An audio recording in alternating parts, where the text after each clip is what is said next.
কতটা পথ আইতে আইতে আইলাম, এটা মুরগিও পাইলাম না। বুঝে বলদ বানায় কিছু টাকা পয়সা নুন দেবো।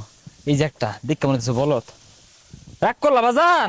আর না এরা কিছু কইলেন না, কিছু হলেন না, আমি রাগ করাম কে রে? দেহি বাবা তোমার আত্রা, তুমি যে রাইতে ঘুমায় যাও, কথাটা ঠিক না? হ্যাঁ। সকালে ঘুমোতে উঠো, হ্যাঁ। কথাটা ঠিক না? হ্যাঁ। রাগ করলা বাবা? না। তুমি যে সকালে উঠে নাস্তা খাইছিলা, কথাটা ঠিক না? হ্যাঁ। তোমার যে টয়লেটে চাপ দিলে টয়লেট করো, কথাটা ঠিক না? হ্যাঁ। রাগ করলা বাজান? না। আমি হইলাম জ্যোতিষী। কি রে, কথা তো সব হাসাই, সব তো ঠিকঠাকই কইতাছে। বাজান আমি একজন জ্যোতিষী বাজান। তোমার জ্বর উঠলে, মাথা ব্যথা উঠলে শরীর খারাপ হয়ে যায়, কথা ঠিক না বাজান? হ্যাঁ। রাগ করলা? না।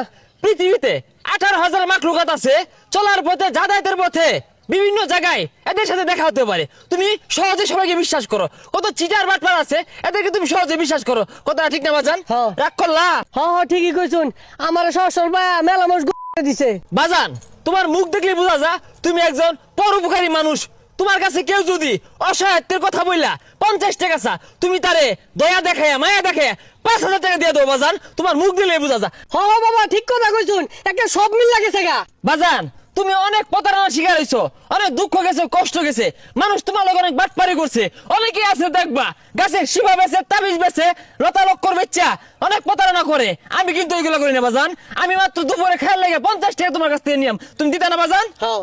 রাগ করলা? না। থাক বাজান, লাগতো না। আমি দেখলাম তোর মনটা অনেক বড়। আরে 50 টাকা চাইছুন খেয়াল লাগিয়া, এটা তো দিয়ে আমি, সমস্যা কি নিয়ে খাইন যে। থাক বাজান, 50 টাকা লাগতো না, তোমার মনটা অনেক বড়। কি রাগ করলা? না। তুমি আমার 5,000 টাকা দিবা, আমি যাওয়ার সময় তোমার একটা শিবা দিয়ে যাম। এই শিবাটা সাথে রাখলে তোমার সাথে কেউ প্রতারণা করতে পারবো না, তোমার সব সমস্যার সমাধান হয়ে যাবো। কি রাগ করলা? হ বাবা অন রাগ করছি, 5,000 টাকা কামাই করতে ঠেলা লাগে।